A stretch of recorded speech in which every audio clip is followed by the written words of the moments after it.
The man activated his time machine, and in a flash his lab had become a car factory. Storefront mannequins wore shorter and shorter skirts, skyscrapers shot up like weeds, and airplanes evolved right before his eyes. In mere seconds, humanity leapt from the industrial age straight into the 21st century. Now satellites orbited the Earth, and there were even colonies on the moon. When David finally stopped the machine, time had landed in the year 2030.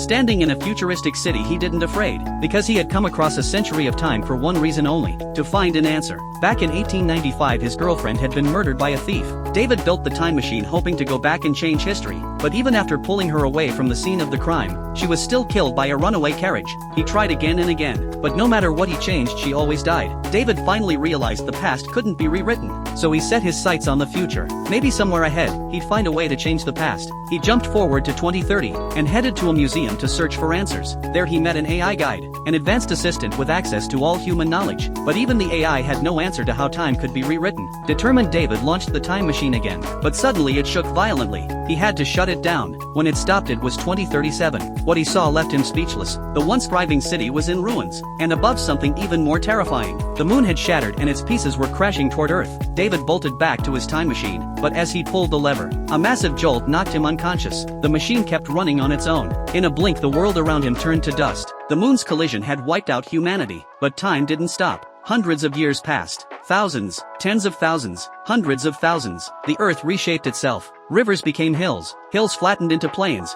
then came a new ice age. Eventually life returned. Plants grew wild and fast. Finally David began to wake up. He shut down the machine. The time was frozen on the year 800 in 2701. He found himself in a strange wooden room. He stepped outside and realized he was on a cliffside. Weird wooden homes clung to the rock face, and people moved through the air on rope bridges and zip lines. Against all odds humanity hadn't gone extinct. They had evolved into something tribal once again.